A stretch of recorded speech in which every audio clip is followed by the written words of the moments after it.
Selamat pagi. Tuhan Yesus memberkati kita semua. Tetap semangat, tetap kuat, tetap ada lapar dan haus akan Tuhan di dalam hidup kita, sehingga kita boleh mengalami kepuasan yang datangnya dari Tuhan. Karena Alkitab berkata bahwa berbahagialah orang yang lapar dan haus akan Tuhan, karena dia akan dipuaskan oleh Tuhan sendiri. Karena itu buka hati kita, dan kita tetap membaca hari ini dari kitab Hakim-Hakim pasal 11 sampai pasal 12 ayat 15, dan kitab Yohanes pasal pertama ayat 1 sampai 28, dan Mazmur pasal 101 ayat 1 sampai 8, dan kitab Amsal Sulaiman pasal yang ke-14 ayat 13 sampai 14. Kita masih belajar tentang konsep dan prinsip pembapaan. Hari ini saya akan ajak saudara melihat kebenaran firman Tuhan. Bagaimana ketika seseorang hidup di dalam pembapaan atau pemuritan. Karena pemuritan itu sama dengan pembapaan. Kita akan melihat contohnya hari ini tentang Elia dan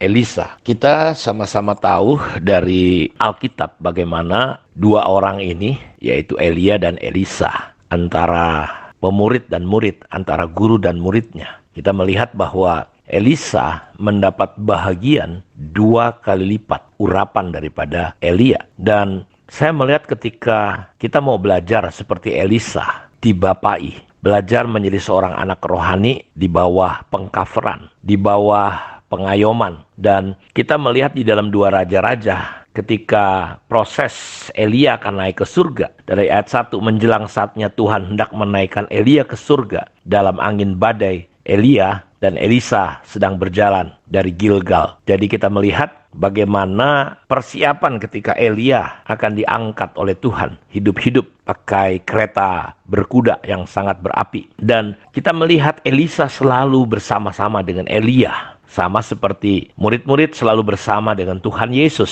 Mereka hidup 3,5 tahun. Dan kita juga sama-sama tahu bahwa di dalam kitab 1 Raja-Raja, bagaimana di pasal 19 itu ketika Tuhan memerintahkan untuk Elia mengurapi Elisa, dan Elisa itu sedang dalam keadaan di mana dia, kalau saudara tahu, sedang menggembalakan lembunya.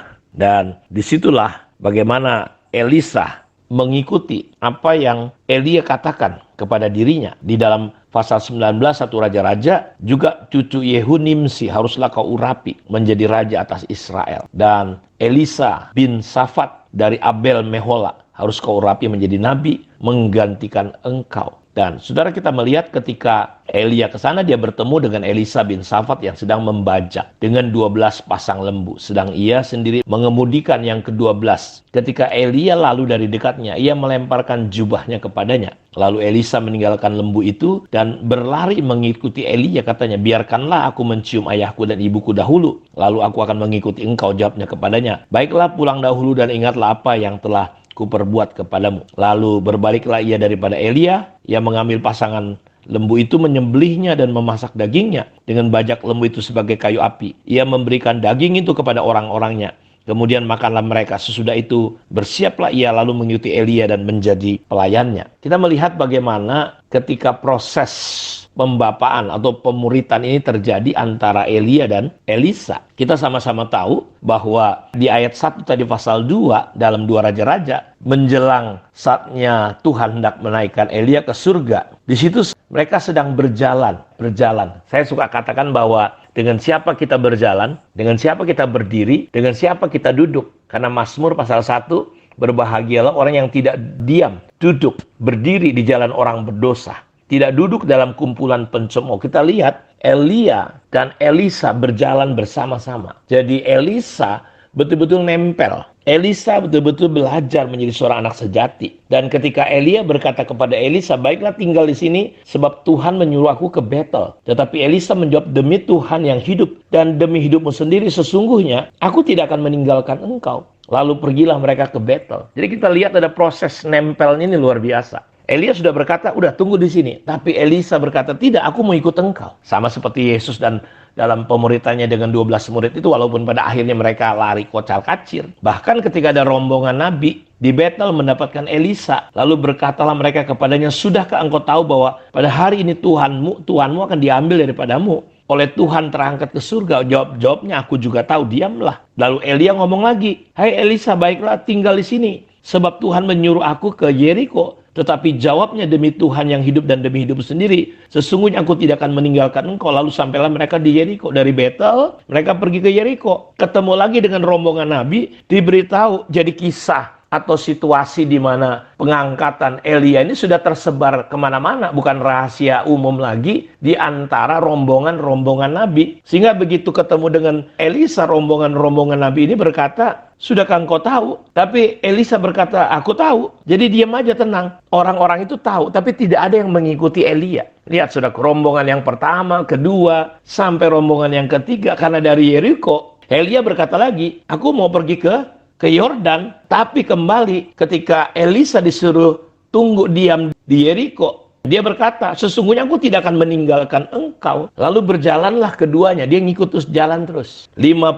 orang dari rombongan Nabi itu ikut berjalan, tapi mereka berdiri memandang dari jauh. Jadi rombongan-rombongan Nabi ini tahu tapi nggak masuk, seperti kayak Elisa. Dan saudara tahu, Elisa terus mengikuti. Jadi saya mau kasih tahu sama saudara bahwa ketika kita dibapai, dimuridin, belajar, nempel. Ya, walaupun ada banyak orang, bahkan Elia sendiri, udah kamu tenang di sini, 3 kali dia ngomong. Tapi Elisa nggak peduli, dia ikut terus. Inilah spirit anak sejati, orang yang mau belajar, orang yang mau belajar nempel. Karena itu kita perlu belajar, supaya apa? Saya melihat urapan 2 kali lipat itu turun akhirnya pada Elisa ketika dia belajar untuk masuk dalam proses yang namanya pembapaan. Karena dia kenali, ingat, hanya anak yang bisa dapat warisan dari bapaknya. Kalau Anda bukan anak rohani, kalau bukan jadi memiliki spirit anak sejati, Anda nggak akan pernah bisa dapat urapan 2 kali lipat. Karena itu saya berdoa, biar Bapak Ibu bisa menangkap kebenaran ini, sehingga kita mulai